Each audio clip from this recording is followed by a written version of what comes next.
Bom dia, boa tarde, boa noite. Estamos aqui para mais um episódio do nosso querido Bluecast, aquele podcast semanal para você aprender marketing digital, tecnologia e empreendedorismo. E hoje, uma pessoa que vai abordar os três, na minha concepção, de uma maneira excelentemente bem. Não à toa, parceiro nosso há muito tempo e que eu tenho um carinho de coração pela pessoa com quem falaremos hoje. Então, introduzindo eu, seu host Gabriel Avi, importante falar, eu sempre esqueço disso, e falaremos com o Leandro Gorzoni. E Lê, por gentileza, se apresente pra gente. Vamos lá. Cara, primeiro, obrigado pelo convite, né? Eu que agradeço. Poderia, não só a parceria da Blue, mas você em especial, pô, um cara que tá sempre próximo ali. E já estava devendo essa visita, já faz há muito tempo, fica já. A dica. Então, obrigado pelo convite. Cara, quem é Leandro? Leandro é CEO e fundador da Yupper, presidente da holding, com uma história de enormes desafios, de algumas superações, alguns tropeços e um momento de vida de expansão de empresas, de ideias loucas. Gostamos. Que vem de um cenário de fundação a 2011 da então CompreClicks, depois por um rebranding para Yupper.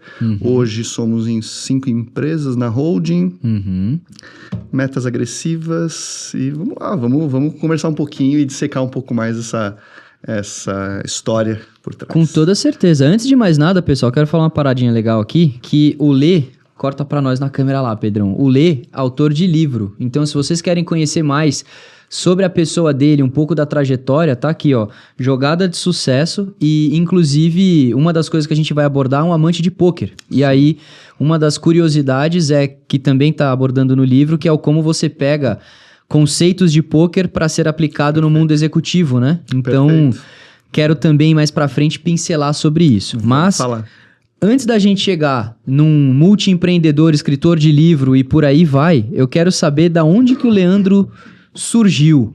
Boa. Então eu gosto muito de falar sobre isso porque cria conexão com o pessoal que assiste a gente. Tá. Então eu falo muito sobre o sucesso, mas o sucesso não é algo com que você nasce, é algo que você constrói. Boa. Então com base nisso, se a gente voltar, por exemplo, lá pro teu ensino médio, que aqui no Brasil a gente tem um cenário qual muitas vezes a gente não sabe o que quer fazer. Sim. Não somos preparados para a carreira que nos aguarda adiante. A gente tem as matérias básicas, isso não tem nada a ver com o fundo profissional que vai vir a surgir da tua vida. Sim. Então, como é que foi aquela fase para vocês? Já sabia que naquele momento, obviamente sabia, talvez não, mas tinha ambição de... Eu costumo, e é curioso isso, porque eu falo muito no meu livro até, e a gente vai falar bastante sobre ele, sobre essas conexões entre jogo, empresa, desafios e tudo mais. Mas só fazendo a primeira correlação, cara, eu acho que a escola do Brasil, ela não te prepara para o sucesso. A escola... Eu não posso falar sobre o ensino médio fora do Brasil, de fato eu não conheço, mas a cultura brasileira... E o ensino brasileiro, ele não te prepara para o que é o teste, para o que é o erro, para o que é... Tem uma frase minha no livro até, que é uma citação do nosso ídolo, Ayrton Senna, né? E ele traz muito a questão do... Cara, o segundo lugar, ele é o primeiro dos últimos, né? E, pô, olha o peso que isso carrega, cara. E às vezes, cara, você é o segundo, você é o terceiro, você é... O fato do teste é o fato do erro. E eu não acho que a gente tem uma cultura pró-erro. E o erro, ele é tão importante, cara. Ele é tão importante. Então, respondendo a sua pergunta de a infância do Leandro e como que o Leandro, ele cresceu e se desenvolveu, ele sempre foi um garoto que, diante incontáveis dificuldades de gagueira, de uma pessoa extremamente intimista, uma pessoa, cara... que ficava ali no canto dele, que não participava de grandes círculos sociais, ainda assim conseguiu ver no teste e no erro aprendizados enormes. E conseguiu usar esse aprendizado como potência e como alavanca para conseguir chegar onde ele chegou. E, enfim, se é que eu posso determinar que o lugar que eu tô hoje é de um sucesso. É de sucesso, porém com muito mais para vir ainda. Muito bom. E assim seja. Estamos trabalhando para isso. Exatamente. E, cara, nessa fase da tua vida, então, você bem citou que não somos colocados numa situação de teste e erro e a gente leva muito principalmente o erro como algo que vai acabar com a tua vida, né? E isso impede a pessoa de ter a proatividade de fazer uma coisa que seja diferente para se colocar suscetível ao erro, porque ela Perfeito. entende que se esse processo acontecer e de fato o erro for o resultado, ela teve uma perda muito grande. Perfeito. E aqui já é um país onde naturalmente é difícil se conquistar. Então, acho que é um agravante muito maior. Para você quebrar esse ciclo, como você bem disse, uma pessoa introspectiva, uma pessoa com ali alguns percalços sociais, você teve heróis, você teve referências, você teve situações naquela fase da sua vida que te permitiram ter a visão de sair desse cenário? Cara, tive. Aí acho que a importância da família, né? E a gente tem que trazer família como um pilar de visão e de educação.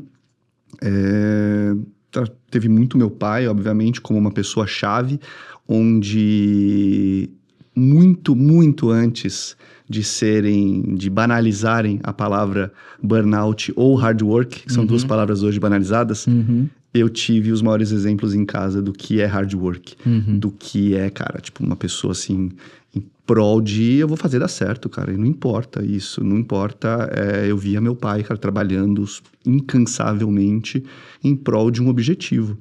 E, bem ou mal, isso foi uma escola muito forte para mim, para tentar levar todos os meus testes, meus erros, meus acertos ao máximo em termos de esforço. Então, acho que foi um dos grandes pilares ali que eu tive. E curiosidade, seu pai é empreendedor ou alguma coisa do gênero? Não, isso que foi curioso, assim. Ele era administrador de uma empresa, 33 anos. Ele é o clássico 1980, ficou 32 anos numa empresa, se aposentou nessa empresa.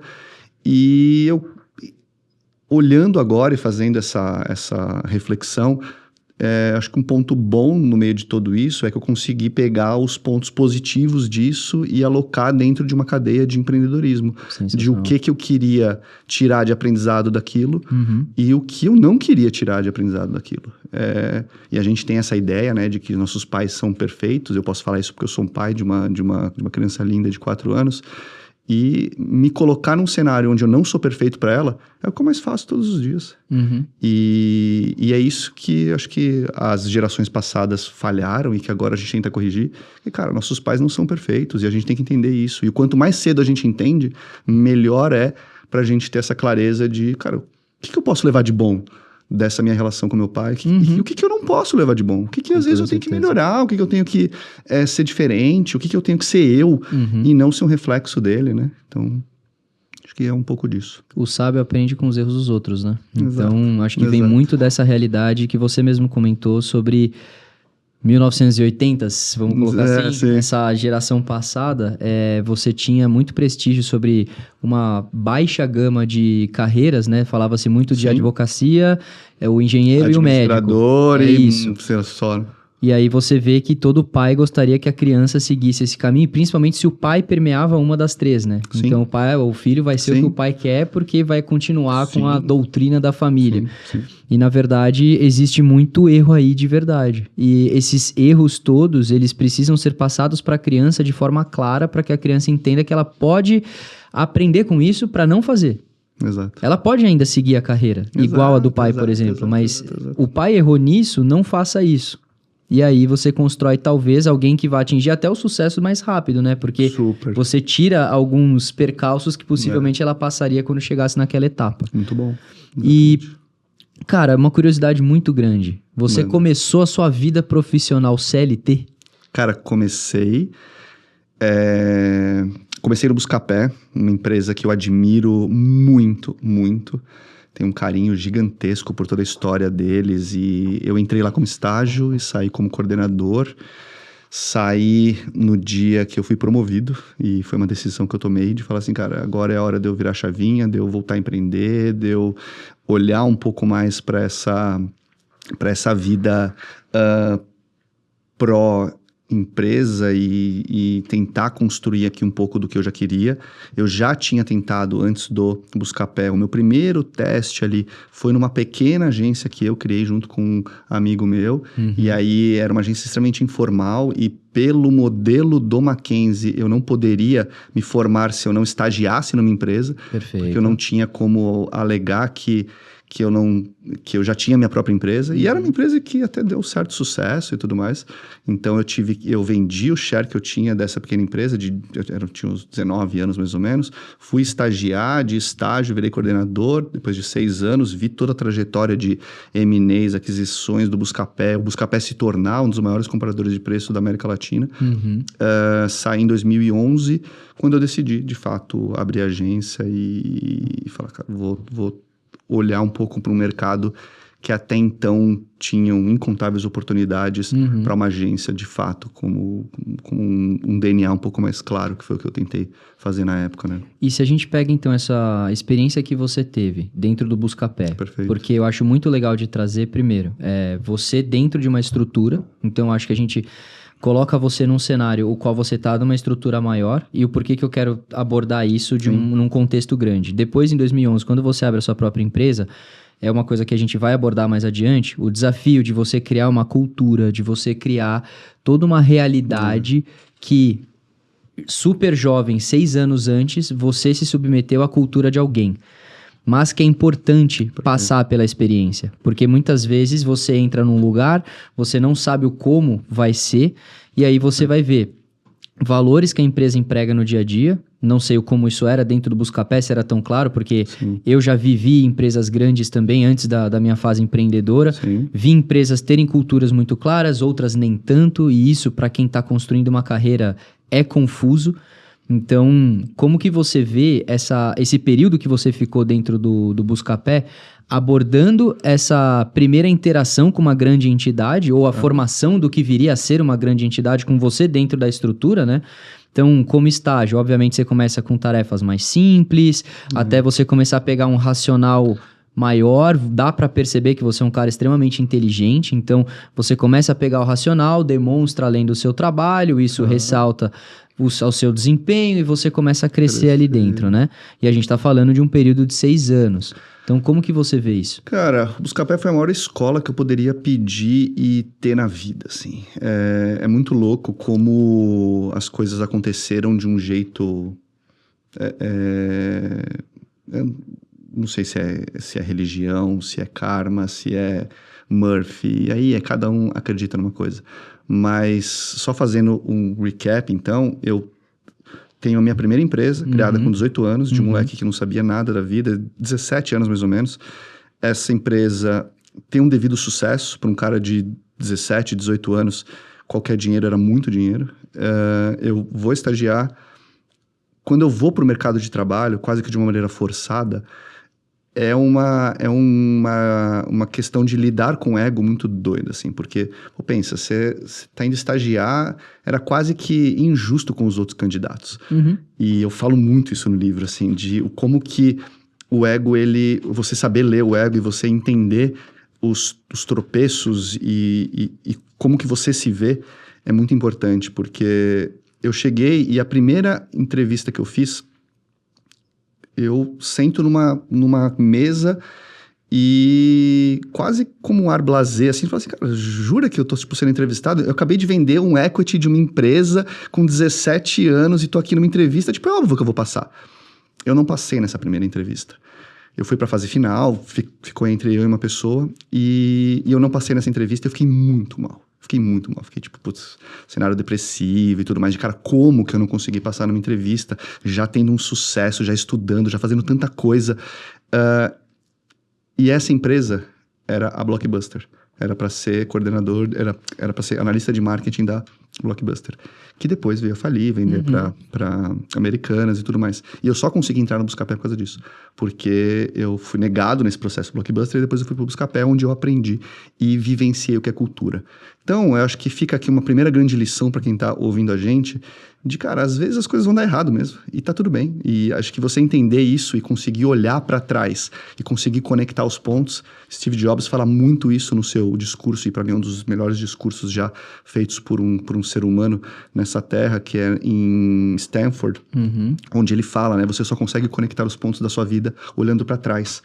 E às vezes você tá, cara, passando por alguma coisa, você tá sofrendo alguma coisa e tudo mais. Cara, saiba que daqui a algum tempo você vai conseguir olhar para esse cenário e conectar esse ponto com alguma outra coisa muito maior da sua vida. E hoje eu consigo conectar e consigo ver e falar, caramba, que bom que eu não passei no processo seletivo, que bom que eu consegui lidar e entender melhor a minha frustração, ser uma pessoa um pouco mais humilde em outras entrevistas. É difícil você falar para um moleque de 18, 19 anos que acabou de vender um equity de humildade, mas a vida ensina de uma maneira muito doida. E o Buscapé, cara, veio para ser a minha melhor escola e a maior escola possível de cultura, de organização, de processos. Numa época onde não se falava de digital, puta, eu tive os melhores professores possíveis e isso me deu total capacidade de criar depois a CompliClick e veio a se tornar a agência.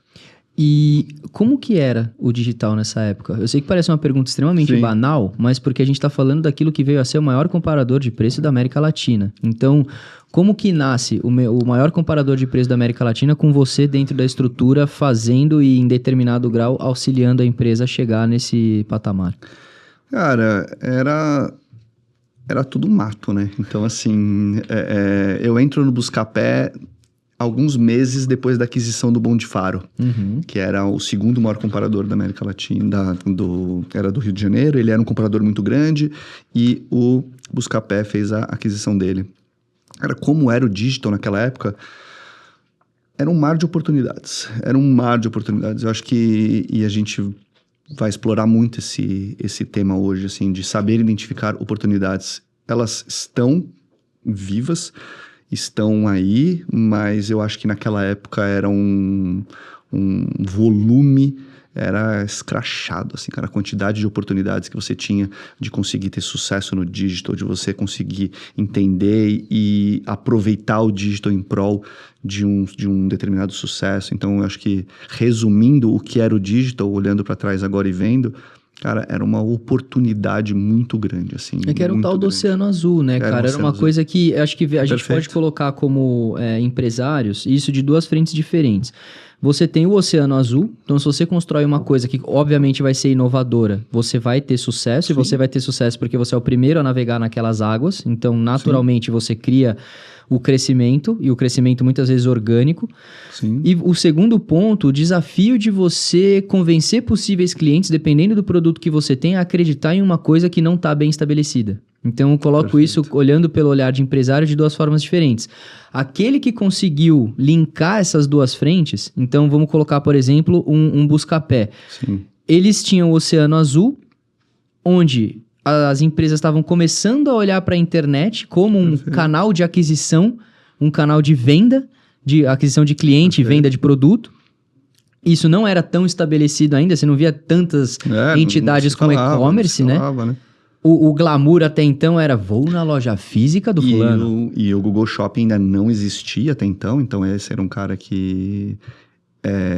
o Google até então era um buscador como base e não como produto. Então, precisava-se ter players de exposição de produtos, que era o caso de um Buscapé, de um Zoom, de um Bom de Faro, de um Jacotei, de um Shopping Wall. Putz, cara, eu conheço todos ali, que foi a minha base, né?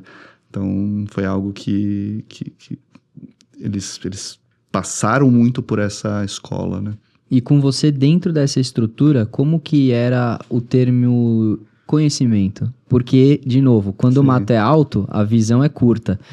Então, a gente tem esse comparativo, né? Hoje, o mato tá baixo, você enxerga o horizonte e você tem muita fonte de dado. Obviamente que você tem que dar uma minerada boa para achar coisa de qualidade, mas você tem acesso a informações que na época, talvez, vocês construíram parte dela no mercado brasileiro, vamos colocar assim. Boa parte. Então, como que isso era tido dentro da empresa, cara? Cara, o Buscapé sempre foi ele sempre teve essa pegada de trazer jovens, de trazer pessoas que pensavam e que ousavam muito. Então, de certo modo, sempre foi um estímulo muito grande, assim. Eles tinham lideranças muito fortes em termos de ações, de processos, de conhecimento, mas a base era uma galera muito jovem. Era uma galera, assim, desde idade até perfil comportamental, até mentalidade. Então, eu acho que na época era o que casava com o digital, né? Na época, assim, dificilmente você ia conseguir pegar um cara já mais... Cabeça branca. Ou talvez alguém que já tenha muito conhecimento de digital. Ainda que jovem, puta, sei lá, um cara de 30 anos que eu considero jovem, mas o cara conhece muito de digital. Puta, não tinha, porque o digital, cara, veio da bolha de 2000. Então, assim, dificilmente você ia conseguir ter uma pessoa ali que tivesse grande experiência. Então, esse termo de escola, eu acho que surgiu muito daí, assim, de vamos ensinar. E vai todo mundo aprender junto, cara.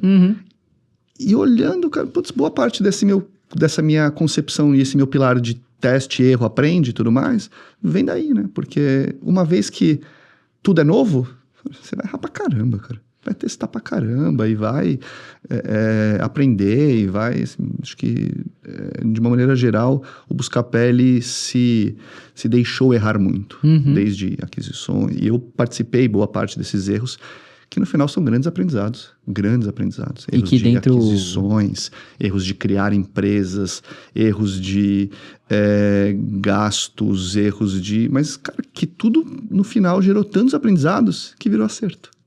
Com toda certeza, porque o aglomerado dos erros... Deals assim, a venda dele, cara, saiu no Fantástico. Então eu lembro de estar vendo o Jornal Nacional e os caras anunciando.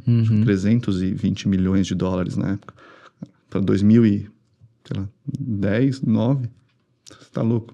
Nem se falava disso, né? Nem se falava de cifras tão altas. Sim. Aí de um site na internet que é vendido por... Foi muito agressivo. E aí, eu quero agora muito explorar essa fase do cheguei na promoção e pedi demissão. Tá. Já era uma vontade minha sair e entender que... E foi muito antes do Buscapé começar a cair, tá? Assim, o Buscapé começa a ter problemas mesmo e depois ele é vendido pro Zoom, o que é uma inconsistência e algo curioso.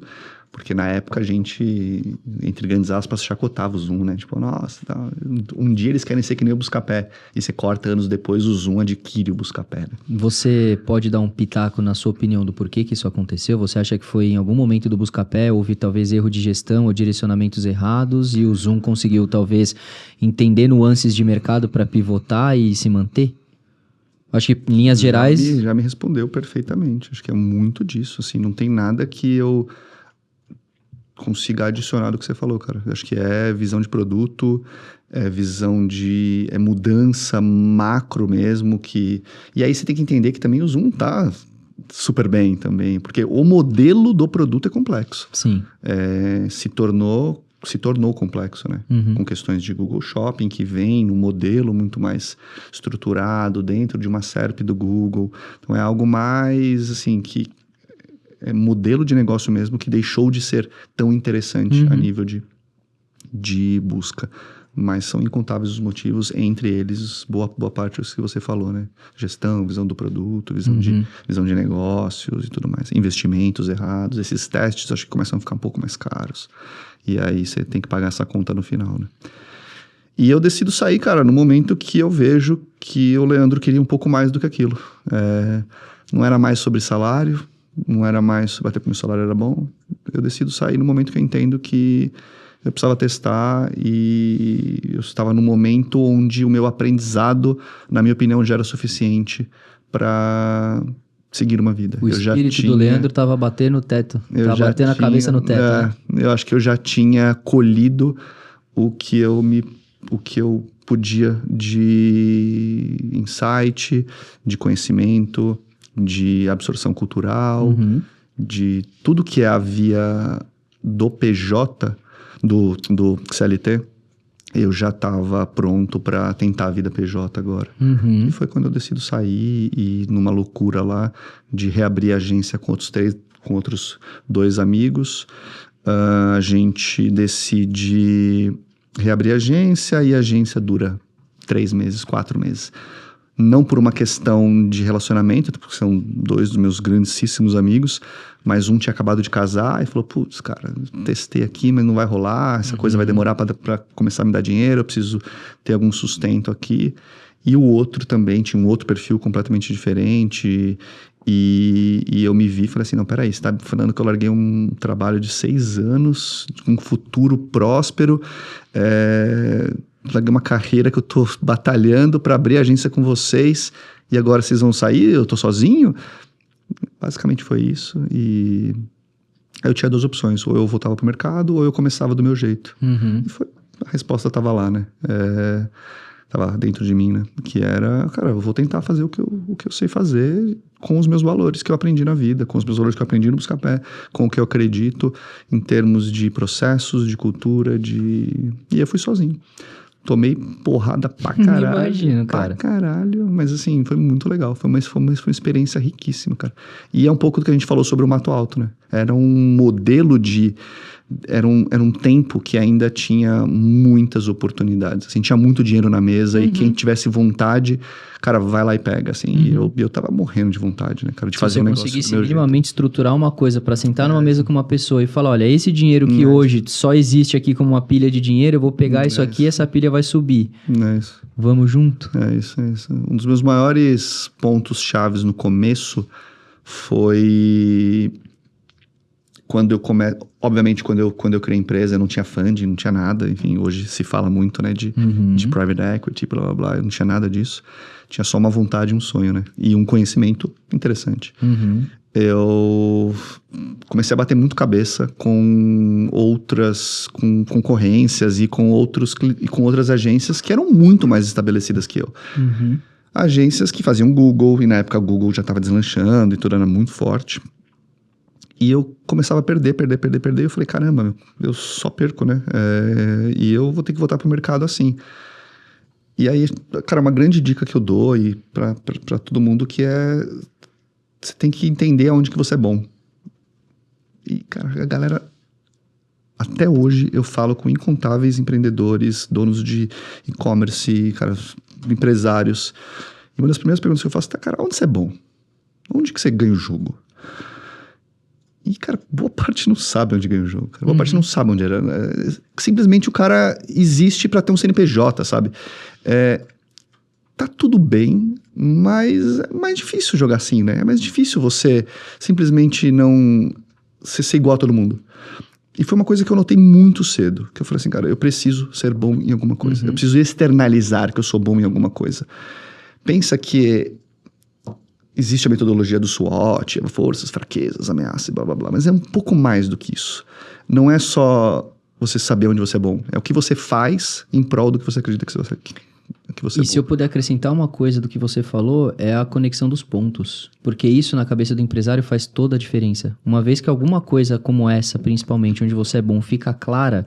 A gente está falando aqui sobre um dinheiro. Esse dinheiro ele precisa ser investido dentro da empresa para que a empresa saia do patamar que ela está para um outro. Então, você tem várias formas de fazer isso, seja com capital privado, seja com capital externo. Você tem como buscar meios para fazer isso acontecer. E até por conta do negócio que eu vi no G4, cara. Isso me impressionou, porque em uma das realidades que a gente tá falando de 100 empresários reunidos dentro de uma mesma sala. Cara, gente do agro, médico, advogado, tecnologia, tudo aleatório.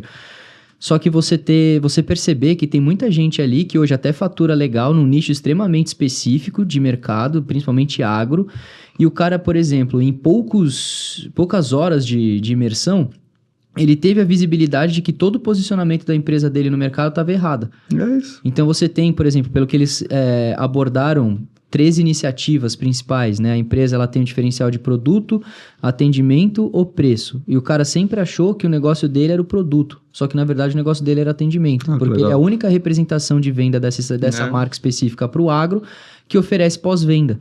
Então, todo mundo tem recorrência com ele porque ele tem o que todo concorrente dele não oferece. E a vida inteira ele foi pro mercado como eu tenho o melhor produto. Que legal. Só que se outro importa o mesmo produto que você, produto por produto, outro cara tem também. É isso, cara. É isso. Tem uma visão que o negócio... Na época, cara, eu me vendia como uma agência de marketing. E eu, realmente eu era. Eu sou uma agência de marketing e tudo mais. Quando eu entendi isso, eu falei, cara, peraí, cara. Onde que eu sou bom? Sou bom em Buscapé. Puta, era a minha base. Uhum. Buscapé era muito forte na época, 2011. Assim, quer saber? Aí eu comecei. Eu sou a primeira agência especialista em comparadores de preço do Brasil. Coloquei no site lá. Assim, acabou.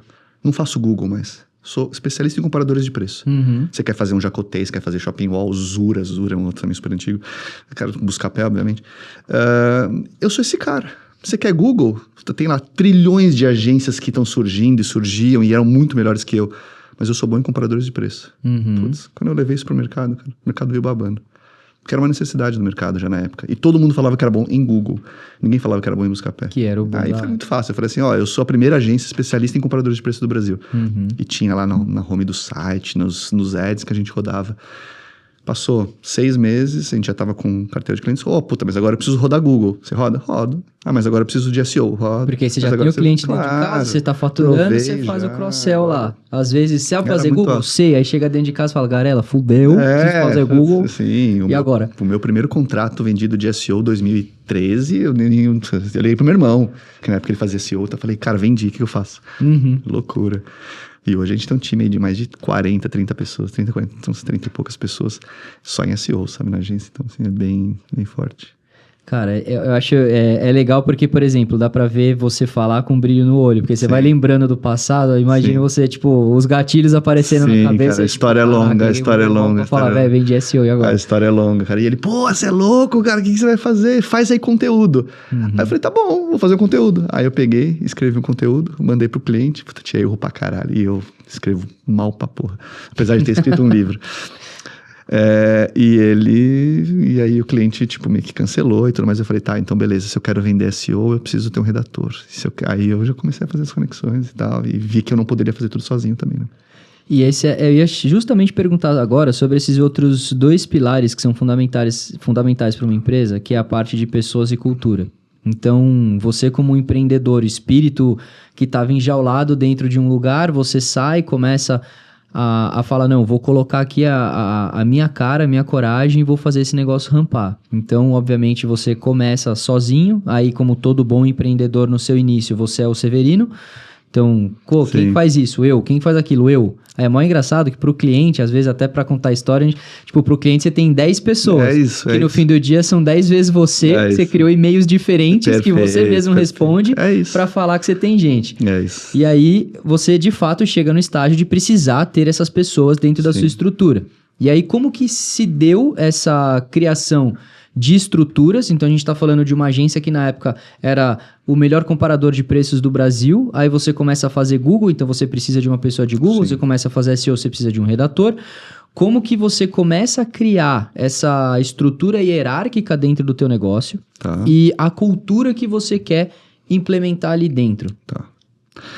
Cara, primeiro a cultura. Assim, eu sempre tive 3 pilares que eu defendi e que eu entendi que eu queria ser regido por, que é qualidade, parceria e atendimento.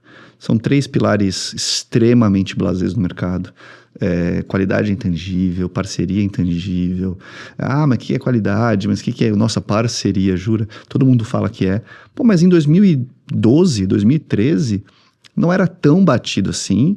E ainda que fosse, eu me forcei a falar assim, mas o que eu vou fazer para garantir isso? O que eu vou fazer para garantir a qualidade? O que eu vou fazer para garantir a parceria?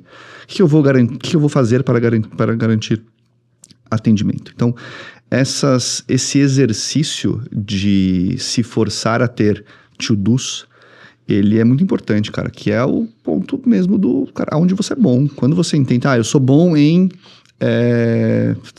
logística. Tá, mas vamos então listar o que você vai fazer para garantir que você seja o melhor possível em logística, para tangibilizar isso. Essas coisas eu acho que são muito importantes e eu sempre tive essa clareza de qualidade, parceria e atendimento. Inclusive a gente está num processo agora com a holding e tudo mais, porque isso são pilares da Uper. E agora com a holding, múltiplas empresas embaixo e tudo mais, a gente está num desafio muito grande de tentar olhar um pouco para dentro e falar assim, tá, quais vão ser os novos pilares? Uhum. E mais do que quais vão ser os novos pilares, o que a gente vai fazer para garantir isso? E definir os pilares entre grandes aspas, fácil. Difícil é você olhar para 150 colaboradores e falar assim, tá, mas o que eu vou fazer eles fazerem para garantir que eu vou ter, sei lá, parceria, qualidade? Porque é uma transmissão de valores que nem sempre quem tá na ponta ali não tem essa história. Na hora que você cascateia pra baixo, cara, isso é uma coisa muito maluca, porque você vive isso. E hoje, com certeza, os seus sócios vivem também. Sim. Porque se eles são seus sócios, todos respiram os mesmos valores. Sim. Aí você começa a ter a parte hierárquica da empresa. Então, abaixo de você, provavelmente, diretores, gerentes, Sim. coordenadores, líderes, executores, estagiários e jovens aprendizes. Então, a gente está falando aqui pelo menos de 6 cadeias hierárquicas. Às vezes, você, diretor e gerente, totalmente alinhado. Por quê? Diretor e gerente, a gente está falando de uma pessoa mais sênior. Então, o cara entende que ele está dentro de um contexto onde tem uma cultura que ele tem que seguir, muitas vezes suprimir aquelas questões internas que ele tem que mostrar para entender que ele está dentro de um contexto maior, alinhar as expectativas dele com o do local e beleza, a gente tem tudo funcionando. E para ele passar isso para baixo? Então, às vezes, você respira, o estagiário não, né? Cara, aí eu tenho um to-do meu que eu trago comigo desde 2018, 17, não sei exatamente quando foi, mas eu sei o motivo pelo qual eu criei. Eu criei por causa de um cara chamado Gary Vaynerchuk. Não sei se você conhece, você não conhece ele? Não. Cara, um cara maravilhoso, assim. Ele é dono de uma empresa de mídia chamada Gary V. Sim. E ele começa a entrar na minha vida na época da Wine Library TV, que era um cara... Ele foi, cara, um dos primeiros podcasters mesmo ali, de youtuber para trazer conteúdo. E ele trazia de uma maneira muito diferente. Eu gostava muito dele. Depois ele foi para empreendedorismo. Em um dos vídeos dele, eu sempre gostei muito dele. Em um dos vídeos dele, eu vejo ele conversando com um colaborador que acabou de entrar. E eu falei, caralho, tipo... Que coisa simples, né? E que coisa efetiva. Falei, porque a gente tava com um pico de pessoas entrando na empresa e eu não conversava com as pessoas. Cara, na semana seguinte eu criei um negócio chamado Papo com CEO, onde quando a pessoa completa 3 meses de casa, onde finda o período de experiência, né? Pela nossa CLT, fim do período de experiência, eu queria oficializar esse fim do período de experiência, início do contrato legal dele, e queria dar os parabéns e fazer uma cacetada de pergunta, que é, cara, como é que foi esses 3 meses? A gente atendeu a sua expectativa como empresa? Você entende a cultura? Você entende...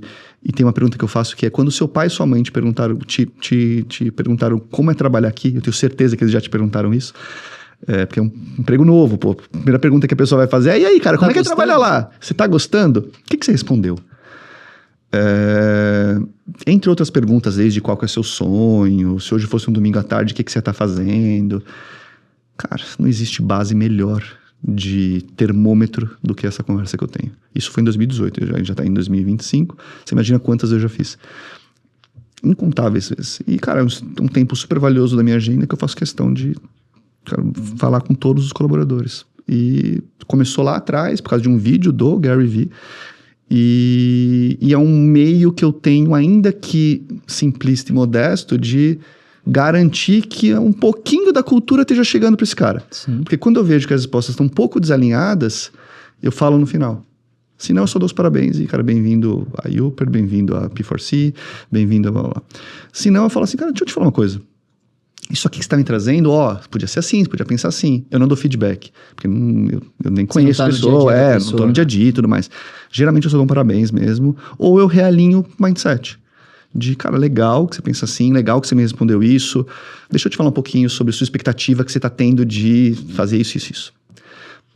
É um papo bem legal e eu não abro mão. Então, talvez eu vá abrir mão quando tiver 1000 funcionários. Seja mais complexo. Mas ainda assim eu vou arrumar um jeito de fazer isso dar certo. Com toda certeza. Que é um modo que eu tenho de garantir que as mais variadas camadas cheguem em todos os colaboradores, né? Literalmente em todos os colaboradores, porque eu falo com todo mundo. E aí, a gente está falando então sobre uma etapa de uma empresa que está começando a crescer, agora um mecanismo de reforçamento de cultura, que provavelmente você com certeza tem isso no processo seletivo, e aí tem o período de experiência, você faz esse reforço positivo para entender se, primeiro, contratou bem, faz sentido, né? Você sabe se contratou bem ali. Sim. Você consegue ver se a pessoa está alinhada, se ela minimamente está alinhada, se não está tanto assim, você dá esses toques. E aí disso a gente vai para o dia a dia de uma agência, então. Sim. Uma agência que trabalhava com comparadores de preço, passa a trabalhar com Google, com certeza vem todos os outros pacotes Canais, agregados, né? Sim. que aí vai criação e site, tecnologia e afins, e Tudo. por aí vamos. Como é que foi essa concepção de criação de áreas, acredito que muitas vezes por demanda, Sim. mas na visão do Leandro, pô, surgiu essa demanda, como que você se posiciona frente a isso? Se já aconteceu de alguma coisa você fala, não, isso tá muito fora do que eu quero ter como produto da minha agência, você nega, como que você lida com isso? Cara, é difícil a gente negar alguma coisa lá, mas assim, como padrão offline é uma coisa que eu entendi que eu não sou bom. Eu não sei operar offline. Já chegou a fazer alguma vez? Não, mas é uma questão de entendimento de saber onde eu sou bom. Tá.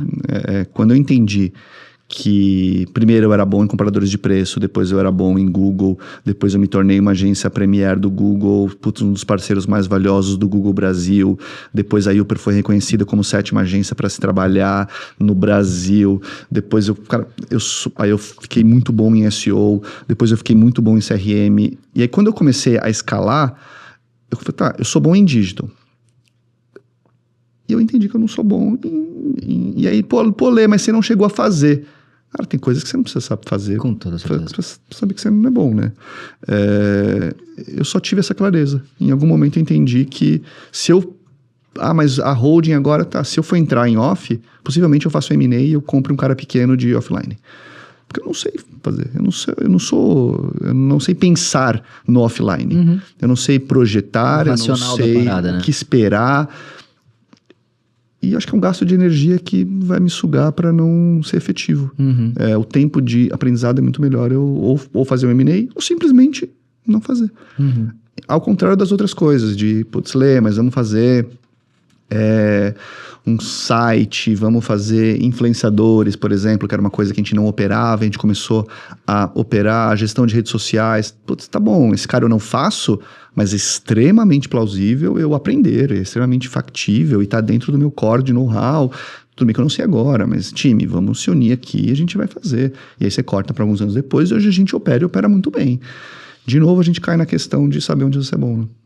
E que, cara, isso de clareza como empresário é fantástico, né? Porque às vezes você começa a querer abraçar tudo que surge também e eventualmente alguma dessas coisas, porque vamos falar principalmente sobre o offline, a gente tá falando muitas vezes sobre investimentos gigantescos que se você não sabendo medir corretamente, você pode quebrar a tua empresa, cara. A gente tem um cliente em 2017, não sei exatamente o ano, patrocinou a prova do líder do Big Brother Brasil.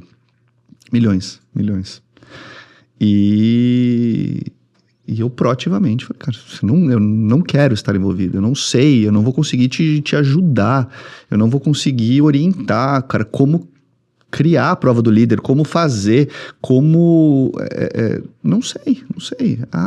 E aí depois fui chamado de louco porque é milhões, né? Uhum. Mas a partir do momento que a prova do líder começou, eu auditei cada segundo no Analytics. Eu entendi todo o LTV desse cara, eu entendi o impacto de uma Globo dentro de um real time do GA, eu entendi o impacto em taxa de conversão. Cara, tudo que era no digital, eu entendi. Tava metrificado, quantificado. E fui a fundo. Mas eu não faria uma boa gestão desse cara. Eu não... da prova do líder por si só, né? Então, eu entendi aonde que eu sei jogar e aonde que eu tô confortável com o pilar qualidade.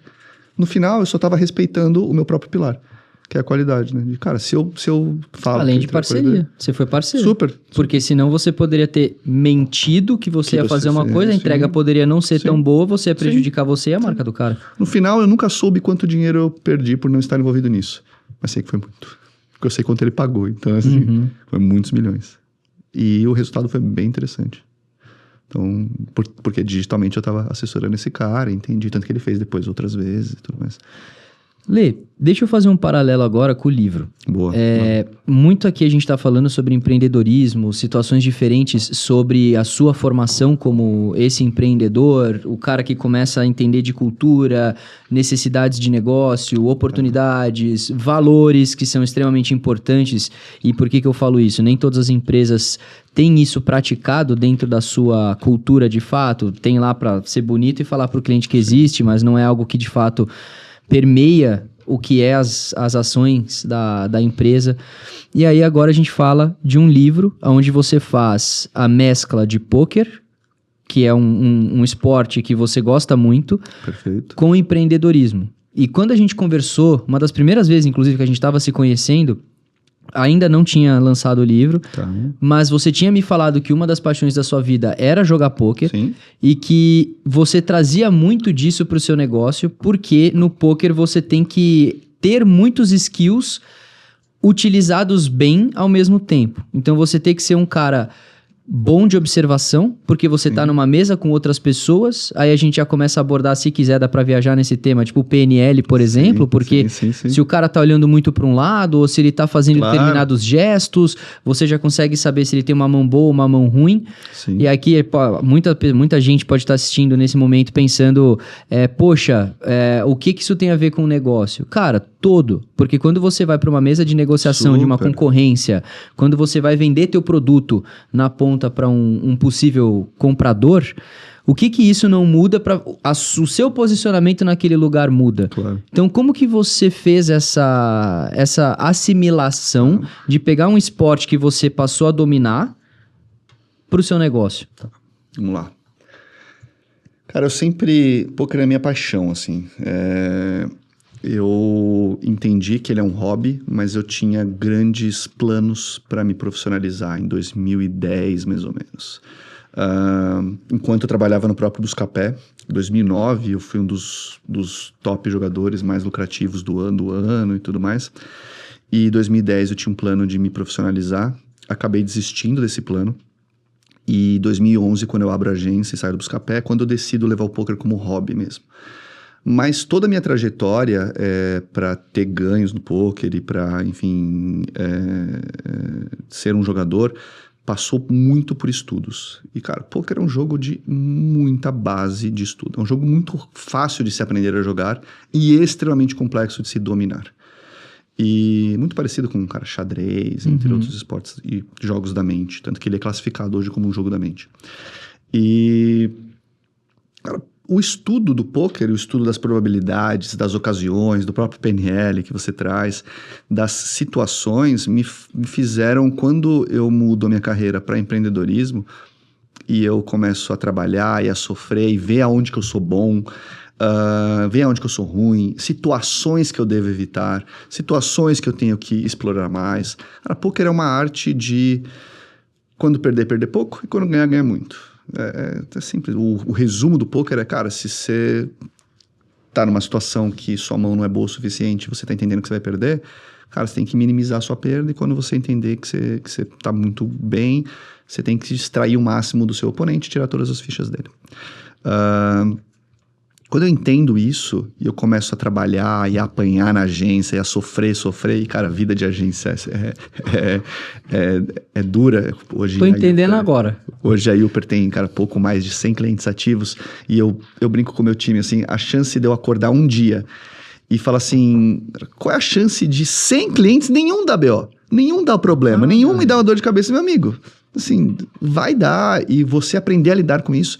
E quando eu passei por todo esse projeto de capacitação do Leandro Empreendedor, cara, as situações me fizeram parar e falar assim, opa, peraí, mas isso aqui que eu tô passando agora, eu estudei lá no poker, eu consigo criar uma correlação e sair dessa situação um pouco melhor, porque eu estudei lá no poker. Ah, mas essa aqui, pô, também. Opa, mas essa aqui também. E aí chegou uma hora que eu falei, cara, peraí, mas tudo que eu tô vivendo como empreendedor é extremamente correlato com o que eu estudei lá atrás. Aí me deu mais gás para estudar mais ainda o poker, para estudar mais ainda regras, para estudar ainda mais situações, e estudar essas situações me fizeram ser um profissional melhor.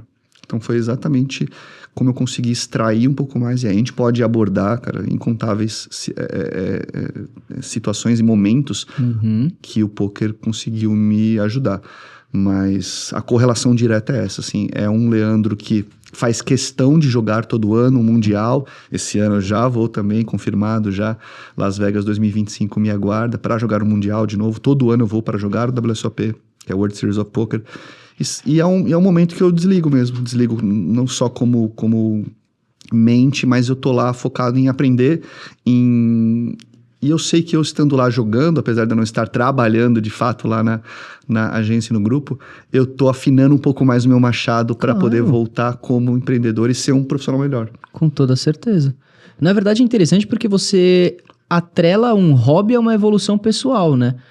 Eu, por exemplo, tô jogando tênis com o Friano. Boa. E é muito interessante porque a alusão que você faz com o poker, obviamente...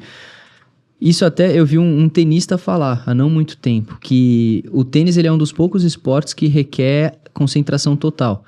Tem outros esportes que você pode ter bons resultados ainda com a mente dispersa. Poker é um que você poderia não estar prestando atenção a todo momento. O tênis não. Porque isso é uma coisa muito interessante. A bolinha vem tão, meu amigo, se você não tiver de olho na bolinha, né? Mas o ponto não é esse, cara. O ponto que é quando você começa a entender as táticas do tênis, você começa a entender como você faz o outro dançar a sua dança. Entendi. E essa é a mágica. Vou fazer até uma brincadeira, depois o Friano pode até confirmar. Uma das primeiras vezes que eu estudei o padrão de comportamento do tênis. Louco. E fui jogar com o Friano.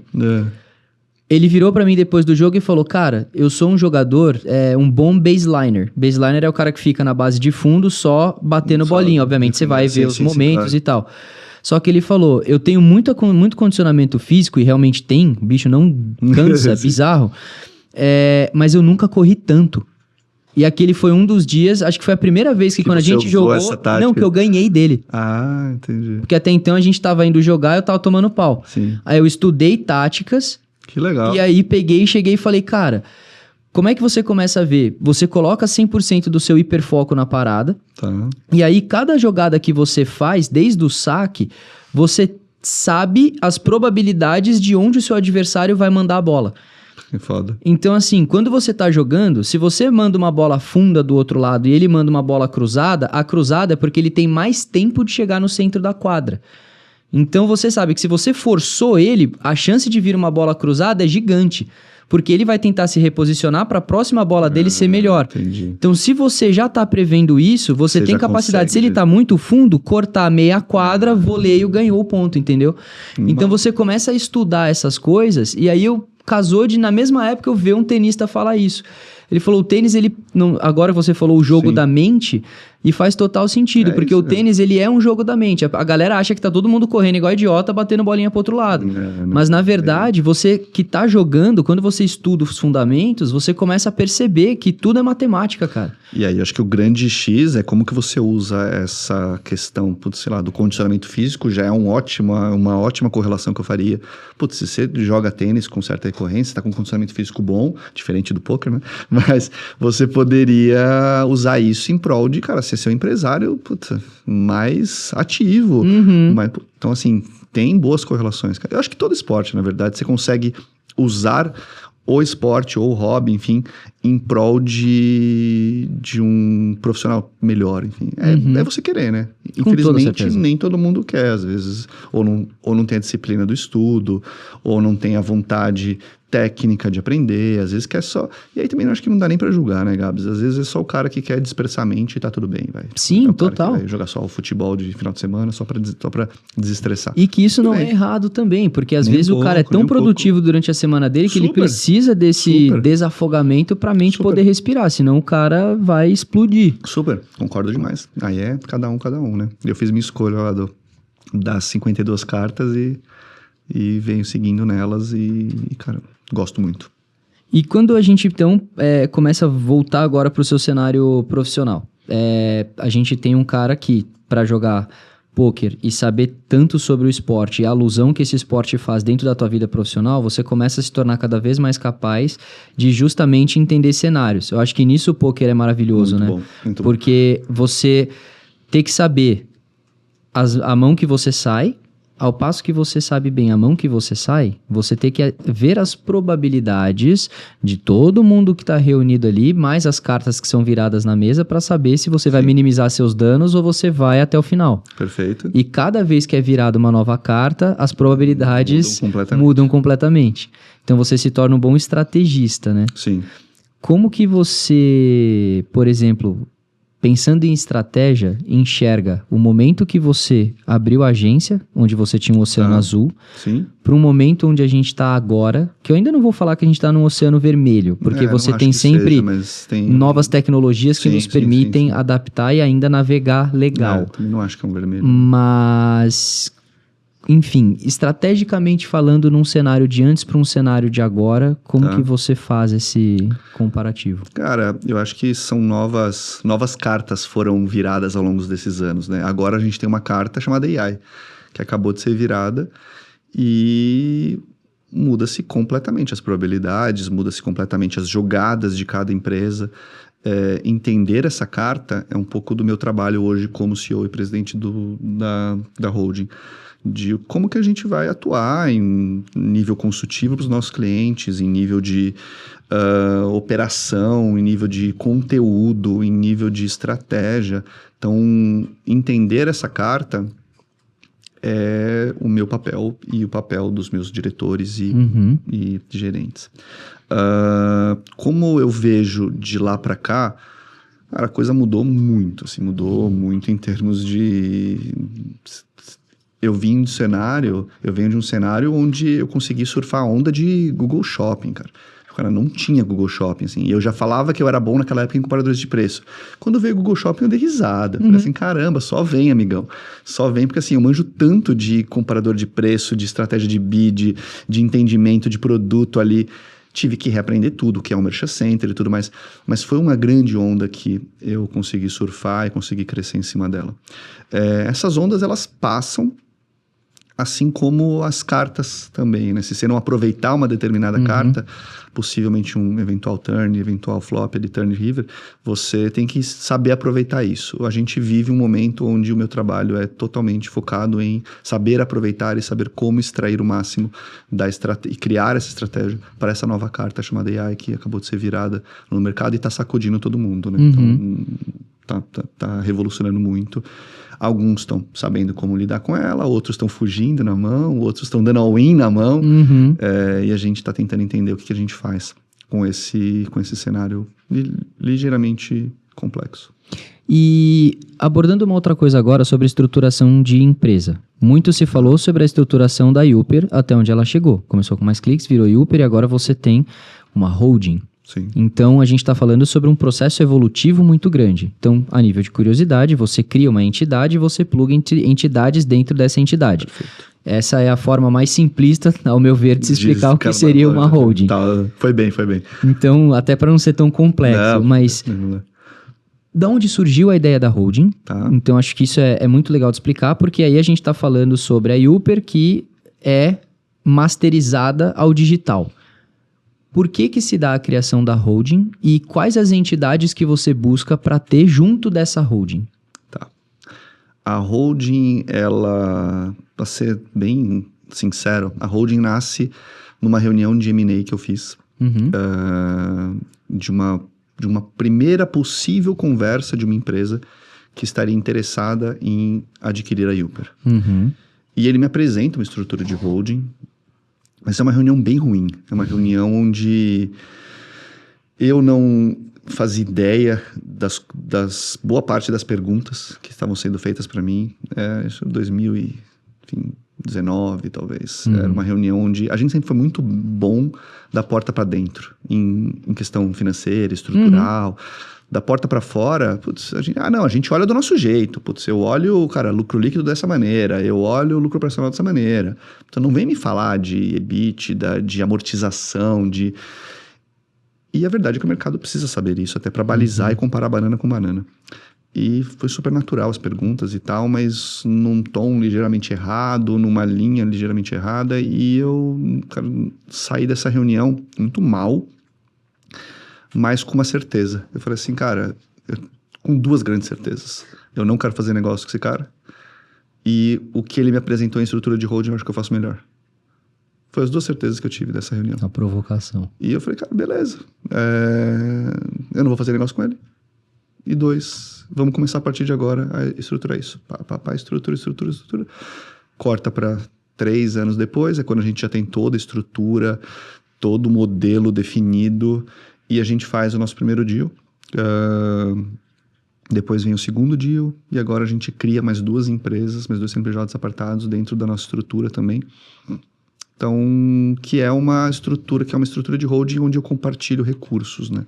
Eu vou compartilhar tudo que é FP&A, que é Finance, People e Administration, compartilho uma estrutura de marketing profissional, eu consigo plugar essas empresas e priorizar receita. Isso é uma outra coisa também que eu peguei muito no mercado, assim. Todo mundo do mercado de M&A corre para valuation. Mas eu preciso ter um valuation foda, mas eu preciso ter um valuation, mas eu preciso ter um cara... Eu falei, cara... jura que não tem outro caminho que essa galera tá indo? Eu falei, cara, eu não quero correr para valuation, eu quero correr para rentabilidade. E eu entendi que o meu pitch é, cara, gerar valor, é gerar receita, cara, é gerar dinheiro para quem tá comigo. E não vender um sonho de valuation. E eu entendi que boa parte do mercado de M&A corre para vender o sonho de valuation. Então, se eu entendi, um ponto implícito na sua fala, você foi procurado para ser comprado. Ao invés de ser comprado, você não vende, e aí você se torna a holding e você passa a comprar e fazer outros deals. Sim. No fim das contas, você não vendeu, você comprou.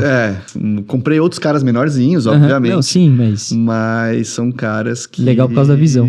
De quem estava nesse momento de entender que eu poderia fazer aquilo e, cara, poderia fazer melhor. Hoje a gente sofre com os desafios de ter múltiplas empresas, desafios culturais até, que a gente falou muito aqui, mas são desafios que a gente está lidando e, cara, modéstia à parte, a gente está indo muito bem, assim, como estrutura de múltiplos serviços, como estrutura de clareza de quem eu quero na holding, clareza de quais são as categorias de empresas que a gente quer na holding. Enfim, acho que é bem nessa linha. Cara, é muito legal, porque... não sei se eu vou lembrar, vou me arriscar agora, mas P4C é criada, a holding chama P4C, são os 4 Cs. C de Create, são empresas de criação, que é quem eu quero ter comigo. Lembra quando eu falei que a gente não faz offline? Você vai ver que agora vai ficar ainda mais claro. Create, Contribute, é o outro C, de empresas que fazem... Cara, é uma consultoria, por exemplo, que ela contribui. Connect, empresas que criam conexão, tipo uma ferramenta de CRM, por exemplo, seria super meu target. E o último C de Convert, que é agências de conversão, que é a Uper. A Uper é uma categoria Convert dentro da holding. A série Alfred é a categoria Create, que eles desenvolvem e-commerce, VTEX, Tray, Wake, por aí vai. Shopify agora.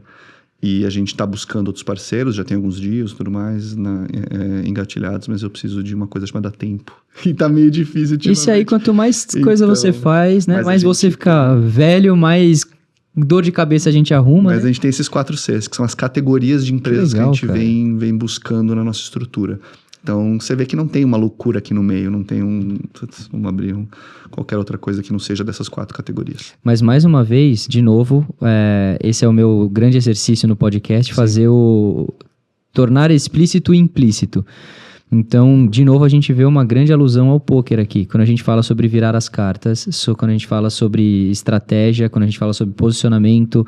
Então, você acabou de falar que a holding chama P4C porque você tem 4 Cs extremamente bem descritos do que você quer dentro do seu grupo. Isso é a forma como você está se posicionando na mesa. Você, no caso, está sendo o dealer de virar as cartas e trazendo a realidade aqui para quem vai sentar na mesa junto com você e jogar o mesmo jogo, né? Então, de novo, uma alusão ao poker brincadeira, mas que faz muito sentido sobre o olhar de planejamento. Perfeito. Então, você tem o planejamento do que você quer com você, para onde você quer chegar, tanto quanto o posicionamento de não ser sobre valuation, mas sobre rentabilidade. Perfeito. Então, dá pra misturar toda essa parada aí. Mistura bem, cara. E uma outra grande alusão com o poker que eu gosto muito de fazer é que o poker te ensina a perder. Cara, a gente falou muito sobre erros, aprendizados, capacidade de extrair do erro uma alavanca de crescimento. Uma média hoje de cada torneio que se joga, existe uma terminologia chamada ITM, que é In the Money. A média de ITMs em um torneio é de 12% do field. Field é a quantidade total de jogadores. Eu tô falando que, em média, 85% a 87% de todas as pessoas que jogam um torneio vão perder. Assim, não existe escola maior do que jogar pôquer e saber que você vai perder, cara. Você tem noção que você senta na mesa sabendo que você vai perder? Eu tô indo pegar um voo de 16 horas em junho pra jogar o Mundial, sabendo que tem 87% de chance de eu perder. Sim. Caralho, assim... Mas o quanto isso te motiva pra você estar lá e tentar fazer parte dos outros por cento e ganhar. 12 pra... É isso, mas assim... O que se tira disso é aquela coisa de, perdi. Por que consigo ainda assim extrair? Porque você perde tanto, que chega uma hora que você fala assim, cara, cansei de perder. Tá, mas como é que eu posso, sabendo que eu vou perder... Como eu ganho? Como é que eu ganho? Cara, eu ganho me tornando um profissional melhor. É isso. E aí acabou. Aí agora eu nunca perco. Mas, cara, essa última fala sua é de um poder gigantesco. Porque a gente tá...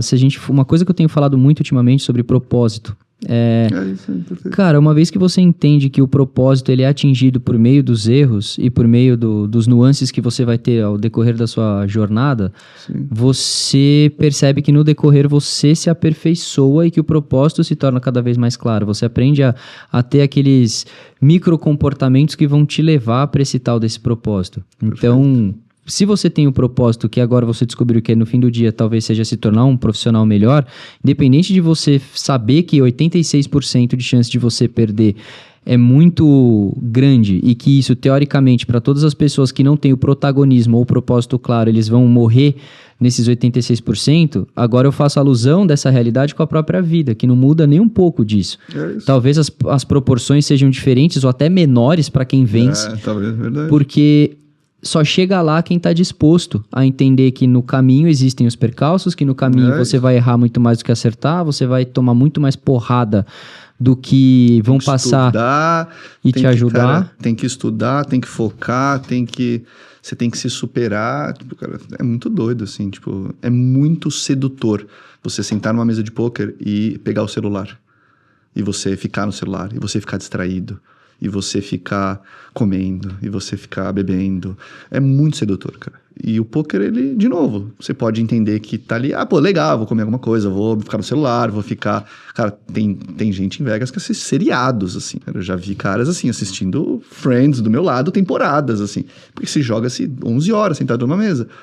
Cara, você faz ideia que é ficar 11 horas focado? É muito difícil. É um desafio pra mente, é um desafio pra si.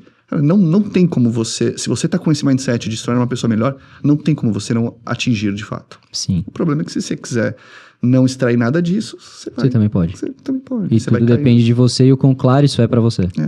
É isso. Se você vai estar nos 12 ou nos 87, depende mais de você do que do baralho. E aí entra de novo o protagonismo, porque a probabilidade de você estar dentro dos perdedores é muito maior. Então, o quanto você quer mudar o seu jogo. É isso. Por isso que a parte de... Não é sobre ganhar. Não é anos-luz de não ser sobre... E a escola do Brasil não ensina isso. Voltando para o nosso começo do papo, é isso, cara. Ninguém te ensina a ser os 87. Eles te ensinam a te frustrar se você é dos 87. Eles te ensinam não, mas você não venceu na vida porque você é os 87. Cara, às vezes não, velho. Você está aprendendo, você está sendo um profissional melhor, você está sendo uma pessoa melhor. Não é sobre dinheiro, é sobre, cara, como você sai da mesa. Eu, depois desses muitos anos aí também, cara, você percebe que todos esses ganhos reais, que hoje é o que as pessoas tentam tangibilizar, tipo dinheiro. Dinheiro é um parâmetro hoje muito grande em termos de sucesso, né? Sim. Tipo, eu tenho muito dinheiro, obviamente você vincula dinheiro a bens materiais, então você é um cara que, tá andando num carro legal, mora num lugar legal, viaja bastante, compra muito, então são os parâmetros de sucesso que a gente tem hoje. Quando o cara entende que isso é consequência da primeira parte, que você acabou de falar, o jogo muda, né? Porque o foco não tem que estar aqui. O foco tem que estar justamente na jornada e no que você está aprendendo quando você erra. Porque se minimamente você entende e transforma isso num hábito, você vai entender que esse outro você vai ter. Em algum momento você vai ter. É isso, cara, e principalmente você vai ser capaz de enxergar a oportunidade quando ela bater na tua porta. É isso. Escrever o livro foi um grande desafio para mim. E o livro, ele se chama Jogada de Sucesso. Compre o livro, por favor. Mas eu vou dar um spoiler do final dele. Que é, cara, criar a definição do que é o sucesso foi muito difícil para mim, assim, como é que eu posso escrever um livro onde eu tenho a minha definição de sucesso, eu tenho a minha clareza do que é o sucesso aqui para mim, mas como que eu vou conversar com outras pessoas que eu não conheço e vou falar o que é sucesso para elas? E fazer esse projeto foi a resposta já estava no meu pensamento, que, cara, o sucesso, o que é sucesso para você? Eu falo muito sobre isso. Eu defino o sucesso como uma fórmula matemática. E vamos pensar numa fórmula matemática como 100, ou 200, ou 1000, qualquer número que você queira colocar, mas que esse número seja igual para todo mundo. O número é sucesso. Então, sucesso. O sucesso é definido através de um número. Você consegue chegar hoje os matemáticos que me perdoem, eu não vou saber exatamente, mas você consegue chegar em um número, por qualquer que seja esse número, em incontáveis meios. Então vamos pensar no nosso exemplo do número 100. Cara, pode ser 99 mais 1, pode ser 101 menos 1, pode ser 50 vezes 2, pode ser... E eu posso ficar, cara, horas e horas e horas e horas e horas e horas e horas e horas. Acredito que infinito. É exatamente o que é sucesso. Sucesso são meios infinitos de se chegar no que você acredita. Mas no final é sobre qual é a conta que você quer contar, que você quer falar, com o perdão da redundância. Qual é a sua conta? A conta do Gabs, às vezes vai ser 95 mais 5. A minha conta, velho, pode ser 50 vezes 2, pode ser 99 mais 1. Essa conta é a história. É o que você vai fazer para isso. Cada um tem a sua história, cada um tem o seu número e o seu sucesso. Mas o que as pessoas tendem a banalizar é o meio. É a tangibilização da conta, é a tangibilização da história. Para você ter sucesso, você tem que fazer isso. E, cara, e aí é um bando de gente, desculpa a palavra, mas cagando regra, que não é isso, cara, não é isso. E que eu acho que é aí que entra no subconsciente coletivo da manipulação do marketing. É isso. Porque a gente pode fazer uma alusão implícita aqui agora, que a tangibilização da coisa é você quantificar algo que é intangível. Então a gente está falando sobre alcançar a equação. A história é a equação. Sim. A equação é difícil, porque as variáveis da equação são incontáveis e nunca serão as mesmas para nenhuma história. Independente se você nasceu no mesmo lugar, sobre o mesmo teto, sobre tudo. Você tem qualidades, virtudes, tudo diferente. Então a equação ela sempre vai ser diferente, o que torna o intangível cada vez mais intangível. É isso. E aí que entra uma mágica da manipulação do marketing, porque você está colocando no subconsciente que você pode atingir o sucesso fazendo isso. Então você tenta tangibilizar algo que para a pessoa vai ser muito intangível. Só que é o que todo mundo está buscando. Acho que a vida de todo mundo é para isso. É que ele não só manipula a fórmula, que é a nossa história, como ele quer manipular também o número. A definição do número, a definição do que é sucesso. Ele tenta manipular dos dois jeitos. E, cara, acho que no momento que você entende isso, é uma libertação, assim. É complexo, é difícil. Uma outra coisa que eu falo muito e que eu acredito muito. Não somos preparados, aí voltando também em níveis de escola, mas preparação de vida mesmo. A gente não é preparado mentalmente pro dia depois do sucesso. Pro dia depois do atingimento. A gente coloca uma meta e toda a metodologia e toda a concepção, todo o nosso esforço é feito para bater aquela meta. Você colocou uma meta, seja financeira, seja de comprar alguma coisa, seja de fazer uma viagem, enfim, você colocou uma meta. Você vai trabalhar muito e você tem bons softwares, metodologias e, enfim, estímulos para chegar nisso. Mas ninguém fala no dia depois de amanhã.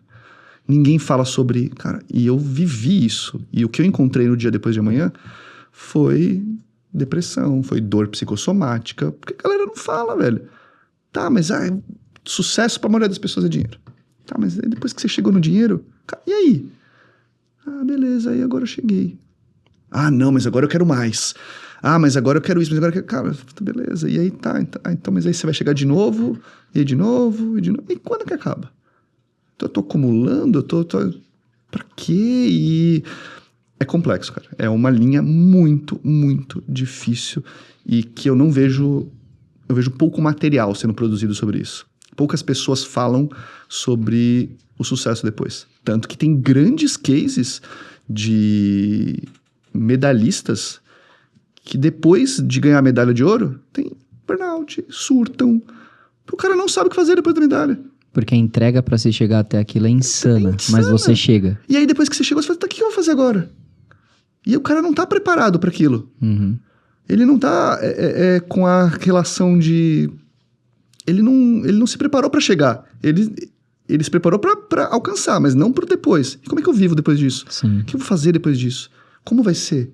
E aí essas coisas são bem difíceis, cara. E aí a gente pode dizer que possivelmente tenhamos então o livro 2. Ah, cara, não, pelo amor de Deus, deu muito já trabalho. foi bom o suficiente. Deu muito trabalho. Meu time de marketing ali rindo horrores, mas não, de fato. Cara, foi uma experiência muito boa escrever mas... A gente já tem até o título do 2, cara. O dia depois da manhã. Tô louco. Mas seria uma boa. Cara, dificilmente a gente vai ter o 2, mas eu gostei muito desse trabalho. É um livro que eu me senti muito orgulhoso de fazer. É um livro que eu queria entregar um bom material pro leitor. Legal. Em termos de, cara, desafios de vida, desafios de empresa, pro cara que é empreendedor, pro cara que é CLT, pro cara que tá passando por uma dificuldade, pro cara que tá querendo chegar nessa medalha de ouro. E eu falo, cara, beleza, você vai se esforçar aqui, mas deixa eu te falar um pouquinho como é depois da medalha de ouro. Você tem que pensar nisso também. Eu fiquei muito feliz com o resultado, modéstia à parte.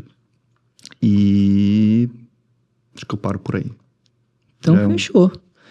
Lê, uma última coisa que eu quero pedir pra você, antes disso, te dar, obviamente, uma recordação por você ter aceitado o desafio de o contar prazer sobre é meu, a sua história. Prazer é meu. E enquanto isso, pedir pra você deixar um último recado. E quando eu falo de recado, imagina que isso. Quando eu falo de recado, eu falo sobre conselho de vida, cara. Então eu gosto de pedir com base em todo esse repertório que você tem, de você poder falar pelo menos uma coisa que você acredita que é um game changer. Uma coisa que mudou sua vida. Pode ser um livro que você leu, algum conselho que alguém te deu em algum momento e que isso marcou pra você e pode marcar pra alguém que tá assistindo a gente. Só um? Vixe, minha vida tiveram vários marcos, várias ocasiões. Mas enquanto eu te ouvia, cara, você citou do livro, né? Teve um livro que eu li que mudou de fato o meu pensamento e ele foi a alavanca para várias coisas que eu fiz, inclusive a construção de todo o pilar de atendimento da agência. Chama Delivering Happiness, do Tony Reich. Ele é o fundador da Zappos, que depois foi vendida para a Amazon.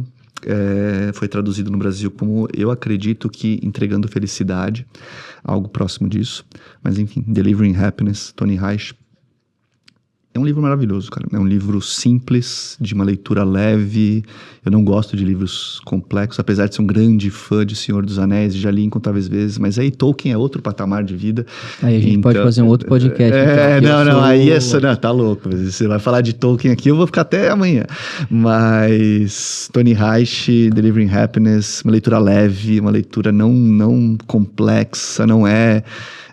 ele simplesmente conta como que ele criou as Zappos e como que a Zappos se tornou uma das maiores referências do mundo em atendimento ao cliente. Sensacional. E, cara, é a base da Uber. Eu acho que é impossível você ter uma agência sem ter o cerne do cliente e o cerne e a base em atendimento.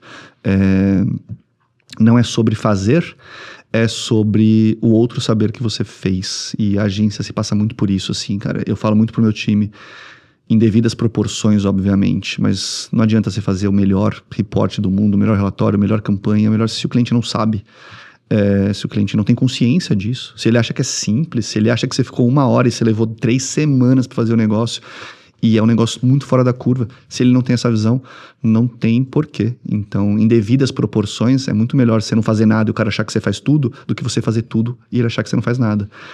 E o Tony Reich fala muito sobre isso. sobre essa relação, e aí o Perela foi construída com esse pilar de atendimento do qual eu me orgulho muito. Cara, sensacional. Até eu vou procurar esse livro. Não o conhecia, mas vou procurá-lo depois. Fiquei intrigado. Obrigado pelo convite. Eu que agradeço. Imagina. Valeu.